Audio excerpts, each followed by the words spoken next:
Boa noite, professor Divino de Assis, da Rede Estadual de Ensino do Estado de Minas Gerais, atualmente lecionando matemática numa escola de Belo Horizonte, tá? Antes de começar esse vídeo, para te referenciar que tem um vídeo anterior a esse, tá? Se você que dá uma olhadinha aí, você vai ver que vai ter um vídeo anterior a esse, e é muito importante entender o outro para você chegar nesse aqui, tá?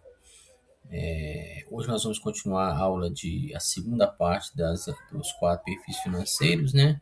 Que é a base que a gente precisa para dar continuidade no processo da educação financeira, que você precisa saber onde você está primeiro para chegar em algum lugar, né? Entender o seu perfil financeiro dentro dessas 4 modalidades que eu vou abrir aqui é que é o importante. Onde você está? Endividado, ganha-gasta, poupador, investidor. O vídeo que nós vamos ter subsequente aqui, né? Ele vai estar mostrando cada um desses, a explicação de cada um desses aí, né, para você ter uma noção melhor em qual área você deve se encaixar.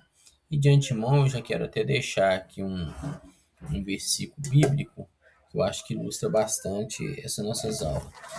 Lá no livro de Provérbios, capítulo 21, versículo 20, fala assim: há tesouro desejável e azeite na casa do sábio, mas um homem sensato os devora. O que quer dizer isso aí? Na casa do sábio, né, ele mantém uma reserva, né, para os dias difíceis, né? Ele não deixa de faltar, mas quando faz a comparação com o homem touro, ele gasta tudo que tem e não tem aquela reserva, né? Isso acaba complicando a situação financeira dele. Então, como eu já disse, nós vamos continuar na subsequência aí com os detalhes de cada um desses perfis financeiros. No final desse vídeo aqui, eu vou estar apresentando para vocês um vídeo que fala sobre a situação financeira do endividamento aqui no Brasil. Na realidade, ele é de 2017. Mas se nós puxarmos para os dias de hoje, a realidade que está mostrando lá no vídeo lá, os dias de hoje não é muito diferente não, tá? Então eu acho que ele vai caber bem para a ideia que eu quero passar aqui, né? E o que leva isso aqui, ó, a despesa dele despenca a balança, né? O peso da despesa na balança é muito maior que o da receita. Então, esse cidadão vai estar sempre em vermelho. O ganha-gasto, ele está numa roda que gira, gira, gira. A receita entra, ele gira, gira, gira, e o dinheiro sai pela despesa. Aqui é uma despesa, tá? Não tem como a gente ver aqui agora, não, mas aqui está escrito despesa. Então, entrou aqui, saiu aqui. Ele cumpre e paga, faz financiamento, ele consegue manter ali assim, naquele posição. O risco é que ele é consumista, ele sempre deseja alguma coisa a mais, por isso que ele ganha e gasta ao mesmo tempo. Então, para ele voltar para aquela posição lá atrás do endividado, é muito mais fácil do que para subir do poupador. Se ele perdeu o emprego, ele já quebra no outro mês, porque ele depende do emprego dele para se manter, tá? Isso que dissemos aqui é o poupador, a imagem que é muito legal. A receita dele vai entrar, como entra num copo, vai fazer um pequeno depósito naquele copo, que é a poupança dele. Mas e aqui podemos simbolizar como a despesa dele que tem que sair, né? Ele tem o mesmo perfil dos outros, a diferença é que ele segura um pouco aqui. Mas se vier uma situação de emergência, ele vai ter que abrir essa torneira e vai ter que soltar mais. Ele vai soltar essa reserva dele. Por quê? Quando ele abre a torneira é porque a necessidade dele aumentou, né? Às vezes é uma emergência. Alguém pode ter adoecido na casa, um veículo que quebrou, é uma casa que precisa de uma reforma num tempo de chuva, então ele tem que usar aquela reserva de emergência, né? Que é a poupança dele, e ele volta a estacar zero. O patrimônio dele sempre vai ser zero, porque ele segura sempre pensando no dia de amanhã para aquelas emergências, né? Ele tem uma mentalidade de pensar no futuro, a ação dele ele mantém um controle rigoroso sobre ganhos e gastos e tem sempre um dinheiro guardado na poupança. A falha é que acaba tudo vindo uma situação de emergência. O investidor é o cara que é o top de linha, tá? O investidor, ele tem a receita e a despesa dos mesmos outros perfis, só que o dinheiro dele ele sai como uma engrenagem. Parte do dinheiro dele coloca numa engrenagem. Ele vai produzir para ele, ó, no slide ele vai estar produzindo para ele um novo retorno para aumentar a sua receita. O dinheiro dele tem efeito multiplicador. Ele pensa onde ele vai investir. Às vezes esse camarada tem um pequeno negócio, às vezes ele investe em ações de empresa, às vezes ele já tem uma poupança aí consolidada, às vezes ele consegue emprestar e receber juros daquele dinheiro, né? Juros compostos em cima, né? Coisa e tal. Então ele vai sempre fazer o dinheiro dele multiplicar. Ele é um multiplicador. Ele tem um controle absoluto, ele só gasta com aquilo que realmente ele precisa, o consumo dele é consciente, né? Ele é rígido, ele pensa antes de gastar e ele faz um planejamento financeiro já pensando no excedente que pode sobrar, não no que vai faltar, mas no que pode sobrar para que ele possa fazer o investimento dele. Ele pode aplicar numa ação, ele pode aplicar, como eu já falei, né, num consórcio, muitos outros meios. A grande diferença é que aplica o dinheiro para que ele gere renda e se multiplique.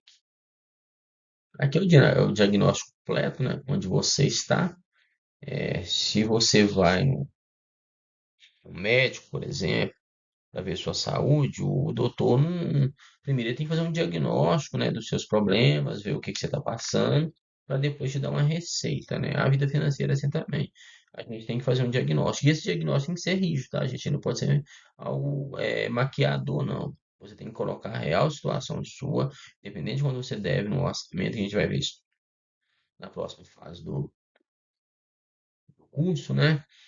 Sendo real no orçamento, você sabe para onde você quer ir. Se eu não sei onde estou, como é que eu vou chegar em algum lugar, né?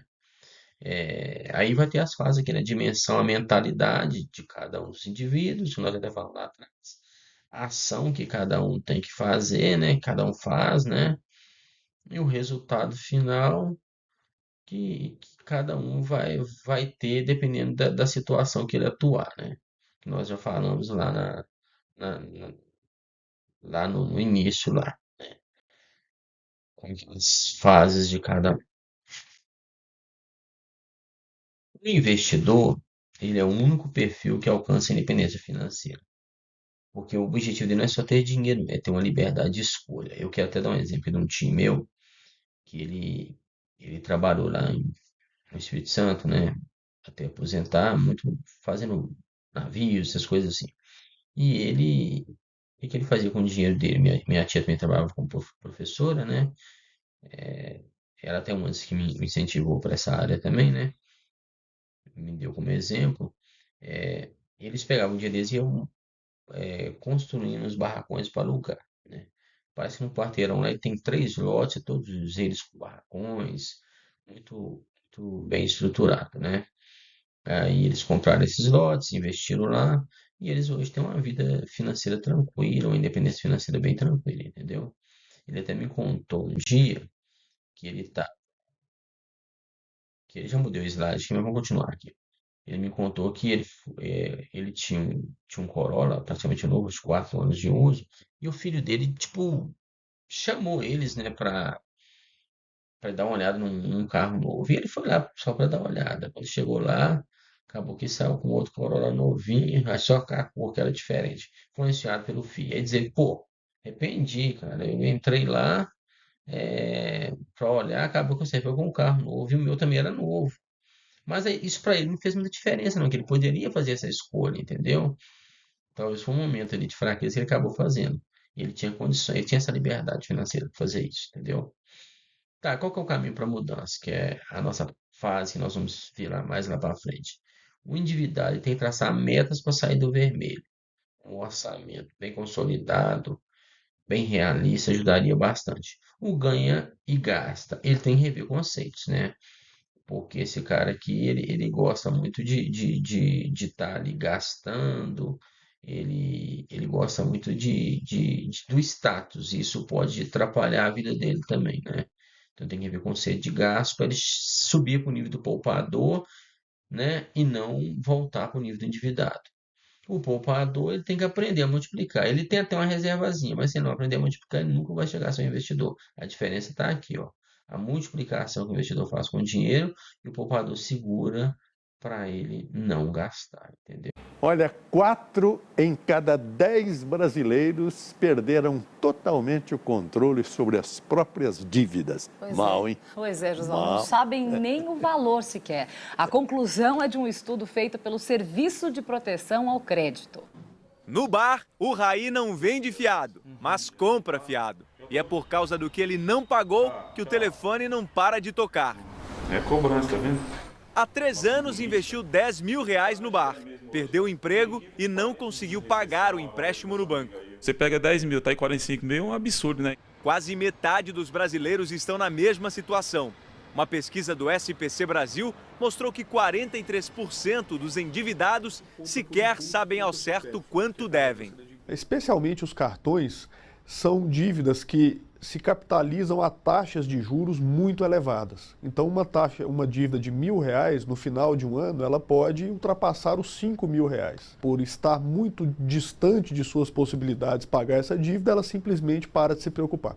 A pesquisa mostrou também que os devedores já sabem o que precisam fazer para sair do vermelho. Por exemplo, renegociar as dívidas e fazer cortes no orçamento.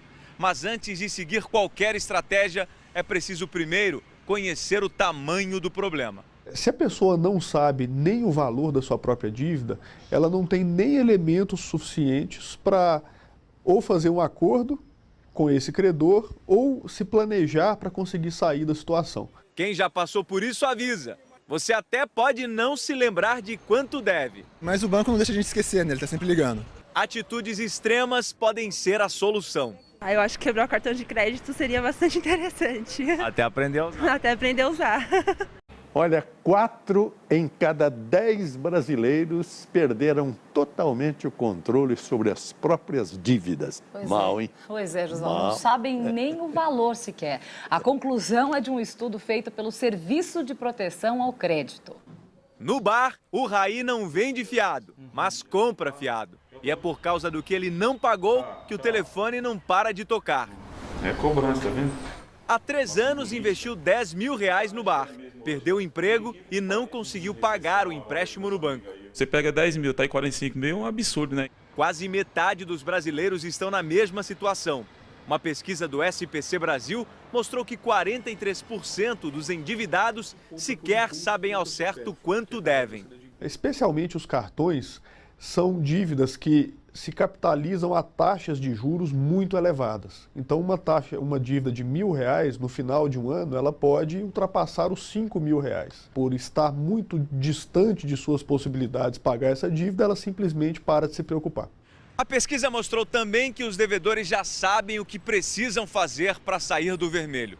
Por exemplo, renegociar as dívidas e fazer cortes no orçamento. Mas antes de seguir qualquer estratégia, é preciso primeiro conhecer o tamanho do problema. Se a pessoa não sabe nem o valor da sua própria dívida, ela não tem nem elementos suficientes para ou fazer um acordo com esse credor ou se planejar para conseguir sair da situação. Quem já passou por isso avisa. Você até pode não se lembrar de quanto deve. Mas o banco não deixa a gente esquecer, né? Ele está sempre ligando. Atitudes extremas podem ser a solução. Eu acho que quebrar o cartão de crédito seria bastante interessante. Até aprender a usar. Até aprender a usar.